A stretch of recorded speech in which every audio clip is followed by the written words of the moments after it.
On a cold January day in 1935, a man checked into the President Hotel in downtown Kansas City, Missouri. He gave his name as Roland T. Owen and requested an interior room, specifically one without a window to the outside. He was given room 1046. From the moment he arrived, something about him seemed off. He was around 20 to 25 years old, with a slender build and a scar across his scalp. He wore a black overcoat and brought with him almost no belongings, only a comb, a toothbrush, and a brush.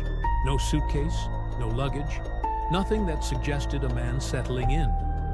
And yet, he paid for a full day.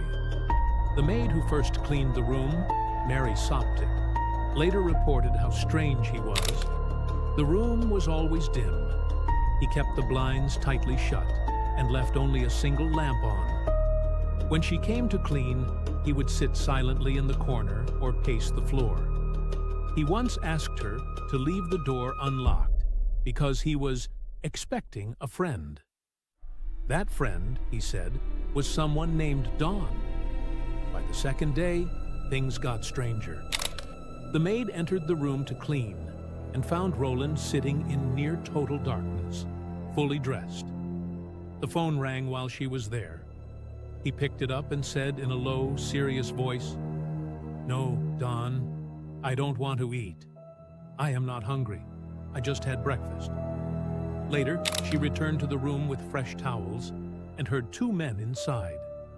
When she knocked, a deep voice responded, "We don't need any towels."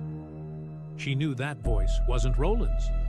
Who was the second man? Why was Roland lying? On January 4th, a hotel switchboard operator noticed that the phone in room 1046 was left off the hook. A bellboy was sent to check. When he knocked, a voice told him to come in, but the door was locked. After repeated knocks, the voice grew weaker, more confused. The bellboy left. A few hours later, another staff member tried again. This time, he was able to enter using a master key, and what he saw was horrifying. Roland was on his knees and elbows, just a few feet from the door. He was covered in blood. His head had been badly beaten, his chest was stabbed multiple times, and a cord was tied tightly around his neck, wrists, and ankles, as if he had been tortured. Miraculously, he was still alive. When police arrived, they asked him, "Who did this to you?" Roland replied with a chilling whisper, "Nobody." He then claimed he had fallen and hit his head on the bathtub. He died a few hours later in the hospital. But that was only the beginning of the mystery. The name Roland T. Owen was fake. Police found no records of such a person.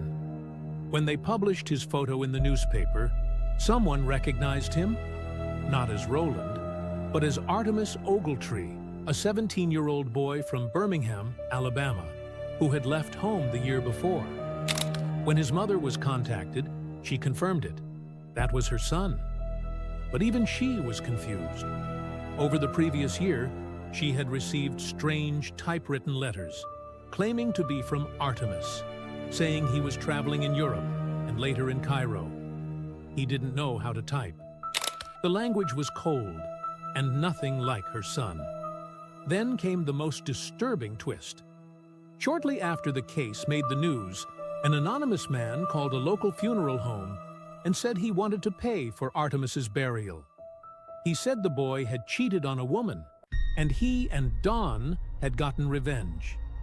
He insisted on a proper burial and even sent money in an envelope, enough to cover the funeral. The caller was never identified. And what about Dawn? That name came up again and again, on the phone, behind the door, in the whispers. But police never found anyone named Dawn connected to the case. There were no fingerprints in the room except for one unknown set. No murder weapon, no witnesses, nothing but silence and unanswered questions.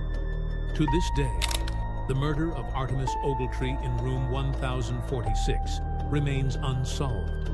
Some believe he was part of a love triangle. Others think it was a mob killing or even a spy case gone wrong. But no one knows for sure.